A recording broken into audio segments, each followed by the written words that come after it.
아멘. 네, 오늘은 4장입니다. 4장의 이제 절반을 잘라서 두 번 나눠서 보는데요. 오늘은 요단을 건너면서 그리고 건너서 12지파별로 돌을 어깨에 메고 이 돌을 쌓아서 기념하라라고 하십니다. 그래서 두 곳에 쌓으라고 하시는데, 제사장이 법궤를 메고 요단 강 가운데 섰을 때 물이 끊어진 곳에 쌓고, 그리고 건넌 후에 유숙하던 곳 길갈이라는 곳에 쌓으라고 하십니다.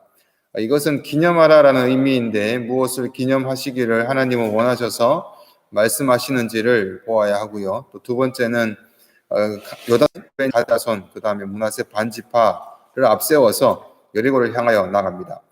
이 두 가지의 다른 의미 같지만 같은 12돌을 쌓는 이유와 연결시켜서 은혜를 나누려고 합니다. 먼저 본문에 들어가기 전에 간단히 본문의 중요하게 강조하는 부분을 정리해 보면, 첫째는 이 기념물을 세우는 일이 사람이 아닌 여호와를 통해서 세우게 되는 것, 하나님의 명령이라는 거죠. 두 번째는 이스라엘 모든 지파들은 요단강을 건너게 됩니다. 세 번째는 이스라엘 후손들이 요단강을 건넌 이런 놀라운 사건을 영영히 기억하도록 기념물을 세우는 것입니다. 이 부분들을 기억하시면서 본문을 봅니다. 1절부터 3절까지의 말씀입니다.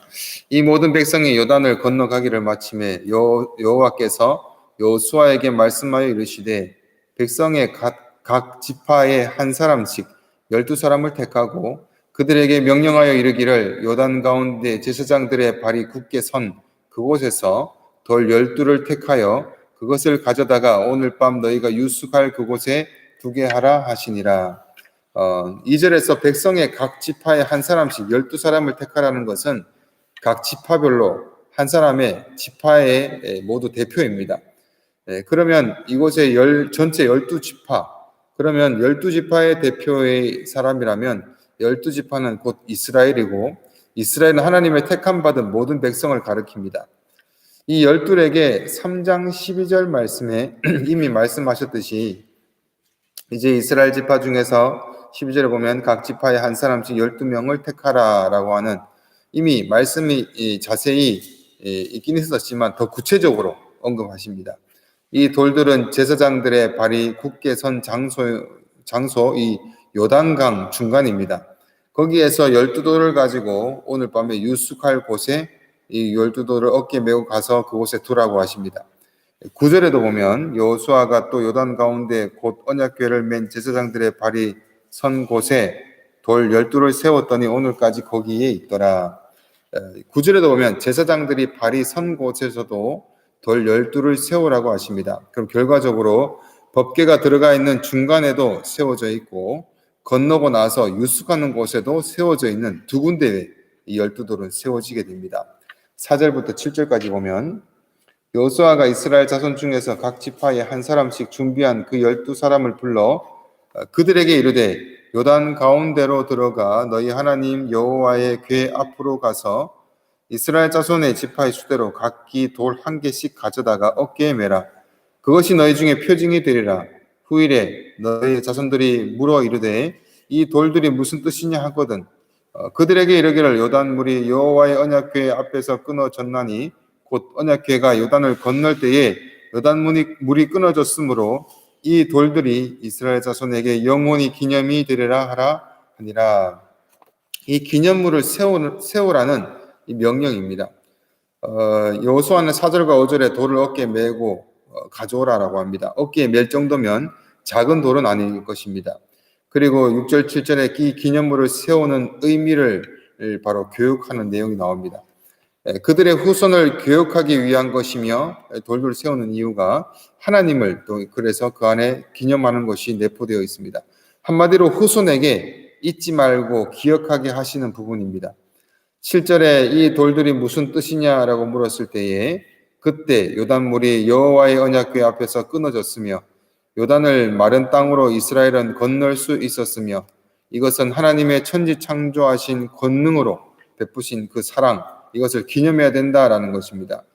이 돌은 여호와의 권능, 여호와의 그의 백성에 대한 선택하신 그 사랑, 또 여호와께서 그의 백성들과 맺은 언약의 그런 신실성, 또 여호와의 그의 백성에 대한 인도하심과 또 보호하심 등을 후손에게 증거하면서 교육하는 기념물인 것입니다.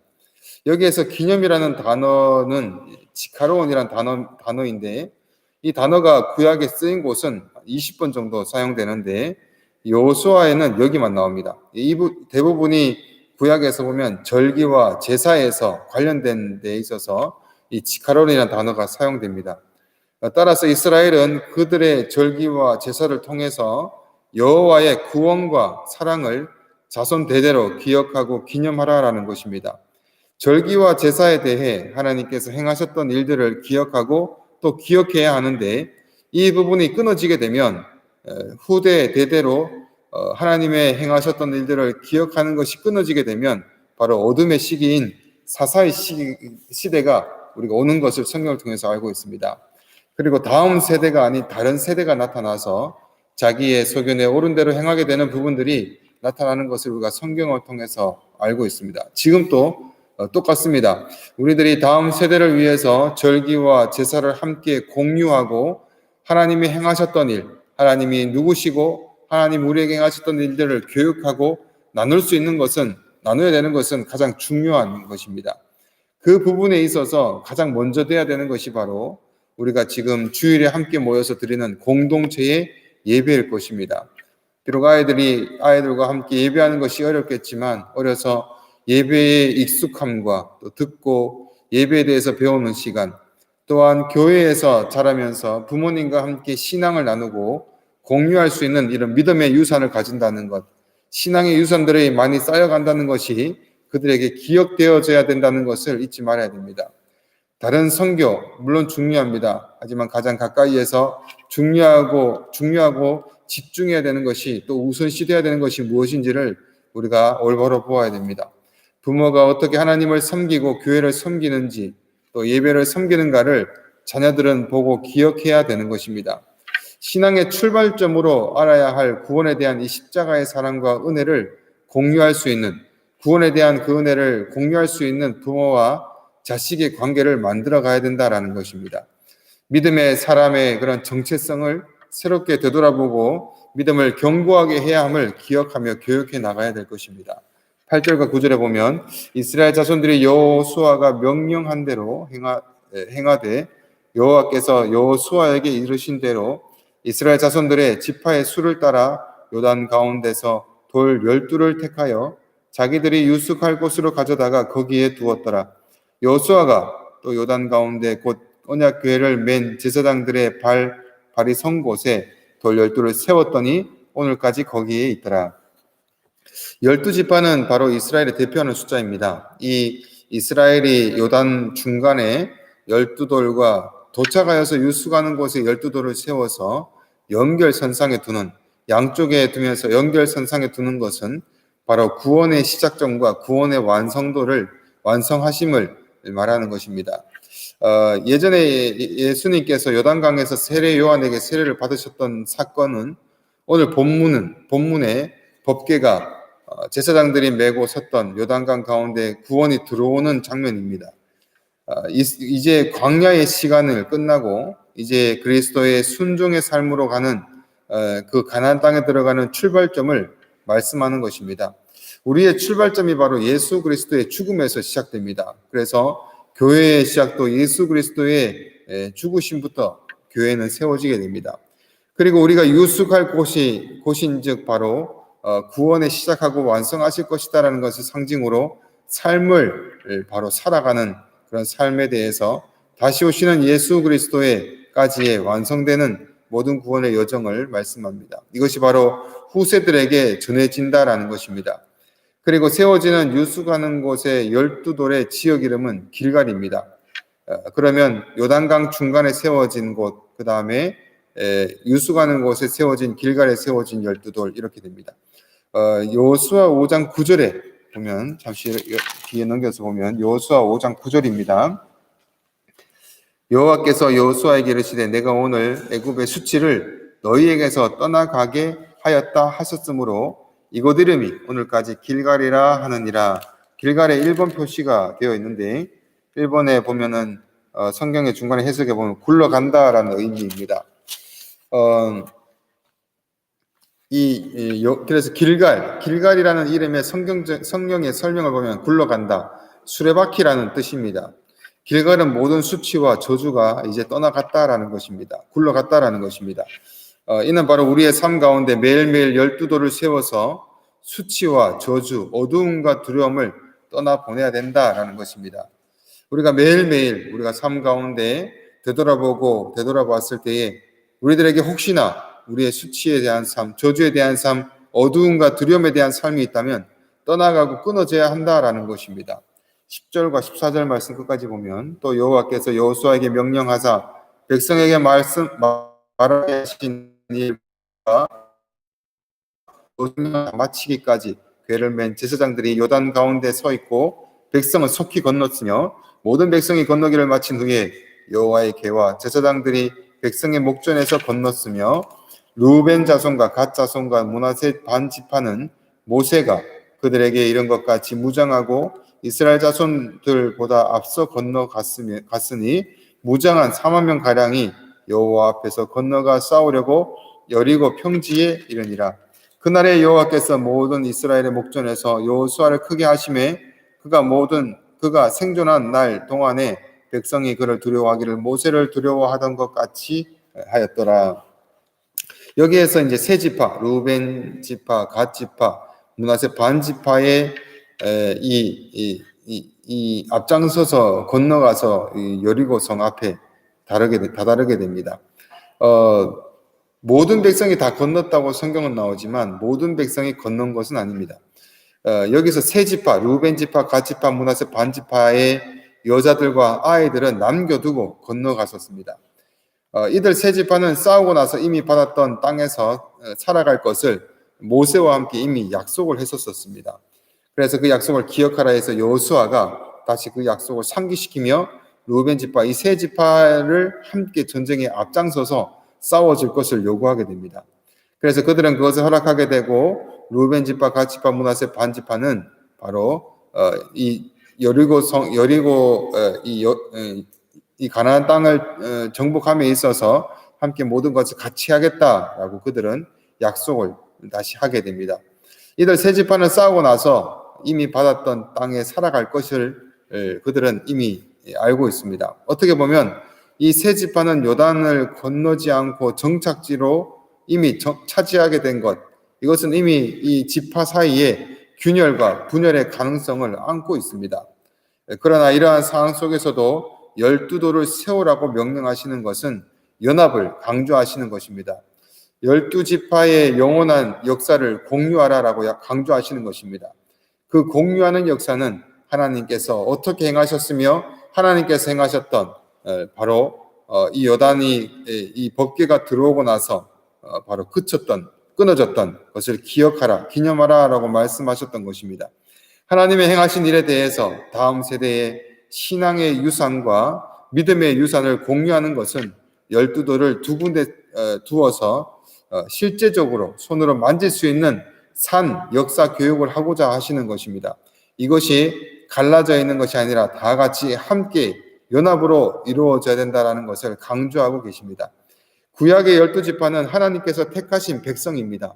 신약의 12사도는 구원받은 백성들의 대표입니다. 즉, 이 12돌은 바로 구원받는 지금의 우리들도 포함되는 것입니다. 우리들이 이 땅 가운데 무엇을 증거하며 살아가야 하는지를 실제적으로 무엇으로 후대에게 교육하고 섬기고 세워가야 할지를 말씀하시는 것입니다. 그러면 정말 우리가 실제적인 일들이 가정 가운데, 교회 가운데 일어나야 된다라는 것입니다. 우리가 후대에 있어서 믿음의 유산, 신앙의 유산을 어떻게 이어가야 될지를, 어떻게 교육해야 될지를 바로 우리가 실제적인 일들을 우리가 생각하고 또 실행을 해야 된다라는 것입니다. 우리 교회에 청소년이 4명이 있습니다. 그리고 어린이 주일학교가 9명이 있습니다. 매우 중요한 시기를 지나고 있습니다. 이 일은 그 가정에 부모가 해야 될 일이기도 하지만 교회가 함께 가져갈 시대적인 사명일 것입니다. 한 가정에서 신앙을 부모와 함께 자녀가 살아서 역사하시는 하나님, 그 다음에 사랑과 은혜가 넘치시며 늘 함께 하시는 하나님을 매 순간마다 그 가정에서 부모는 공유가 해야 되고 공유가 되어야 될 것입니다. 자녀에게 강요하는 것이 아니라 삶 가운데서 부모가 신앙의 본이 되고 또한 교회 공동체가 신앙의 본이 되고 삶으로 보여주고 가르치고 양육하여서 다른 세대가 아닌 다음 세대가 세워질 수 있도록 각 가정을 위해서 교회의 주일학교를 위해서 기도해 주시기를 바랍니다.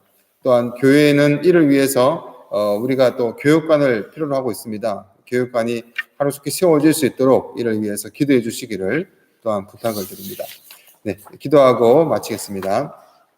주님, 오늘 하나님께서 여호수아에게 12돌을 요단강이 끝이는 법궤가 들어간 곳에 제사장의 두 발이 선 곳에 12돌을 세우라라고 합니다. 그리고 강을 건너가서 바로 이스라엘 백성들이 유숙하는 곳, 그곳에 12돌을 세우고 영원히 자녀들에게 그것을 기념하게 하십니다. 도착한 그 12돌을 세운 돌 또한 비록 물이 가장 많이 범람한 시간에 그 12돌을 세웠지만 물이 줄어들어서 사람들이 걸어서 그 강을 지날 때에 그 12돌을 보면서 자손들이 후대에서 물었을 때에 이곳이 바로 법궤가 섰던 장소고 법궤가 섰을 때에 물이 끊어져서 이스라엘 백성들이 그곳을 건너가서 광야의 생활을 마치고 하나님이 약속하신 가나안 땅을 들어가서 여리고성을 점령하고 그 가나안 땅을 점령했던 하나님이 함께 하셨고 하나님이 이루셨고 하나님이 우리를 사랑하셔서 마른 땅같이 우리를 어떻게 여기셨는지를 그 사랑과 그 놀라운 일들을 후대에 계속해서 끊어지지 않기를 교육하라라고 하나님께서는 명령하셨습니다. 하나님, 오늘 우리가 이 말씀 가운데 특별히 우리가 이 시대 가운데 하나님의 행하셨던 일들과 하나님에 대한 신앙적인 일들 우리가 하나님의 말씀으로 배우고 살아가며 잘 익혀가고 있습니다. 하지만 이것이 잘못 자손에게 끊어지게 되면 다음 세대가 아닌 다른 세대가 나타나게 되면 하나님을 알지 못하는 세대가 나타나면 자기의 속에 내오른 대로 행하는 어두움의 시대가 되고 하나님 관계가 끊어지는 시대가 됨을 우리가 사사기를 통하여서 말씀을 통하여서 이미 보았습니다.